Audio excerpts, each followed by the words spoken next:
Les placements officiels s'appuient aussi sur un Sénégal qui se modernise, un guichet unique du citoyen, une plateforme e-consulat ainsi qu'un Startup Act. Voilà les projets structurants lancés ce mardi à Diamniadio par le Premier ministre Ousmane Sonko.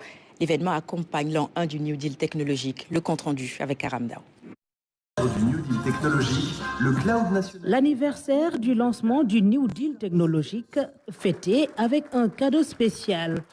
Un guichet unique dénommé e-Sénégal. Il va faciliter les démarches administratives et mettre un terme au travail en silo longtemps décrié. Cette transformation, nous l'avons nommée le New Deal technologique. Le New Deal technologique est la traduction opérationnelle de cette révolution, construit autour de 12 programmes prioritaires, mobilisant un portefeuille d'investissement de près de 1100 milliards de francs CFA sur la période 2025-2034. Il est l'expression ferme d'une volonté politique qui se donne les moyens de ses ambitions. Mais l'ambition sans cohérence ne produit que du désordre. L'investissement sans harmonisation produit du gaspillage et l'innovation sans coordination produit de la fragmentation. C'est précisément contre ces trois risques que notre stratégie numérique a été construite. Une phrase résume cette révolution numérique en marche au Sénégal. Dites-le nous une fois, des informations administratives fournies une seule fois et communiquées au reste des services. Cela est possible grâce à la plateforme nationale d'interopérabilité.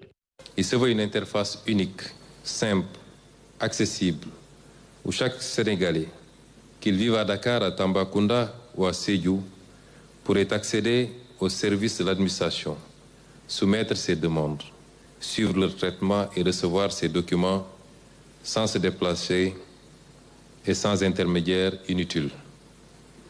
Pour nous qui avons été fonctionnaires, nous nous rappelons des longues files devant les services des impôts et domaines et des intermédiaires qu'il fallait quelquefois uniquement pour avoir un timbre fiscal.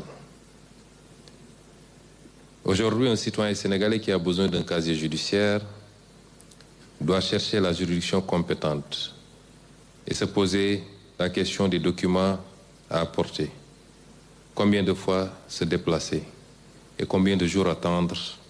Demain, il devra juste utiliser son téléphone portable.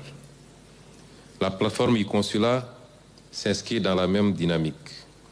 Unique, sécurisée, multilingue, elle permettra à nos compatriotes de la diaspora de réaliser l'ensemble de leurs démarches consulaires en ligne et ainsi se passer des longs rendez-vous souvent incertains et coûteux. Ce Sénégal numérique est bâti sur des ambitions de souveraineté digitale. Le chantier est vaste, mais le Sénégal entend relever le défi. Le déploiement des infrastructures cloud dans nos data centers de Diamniadio et d'Orana représente un saut qualitatif majeur.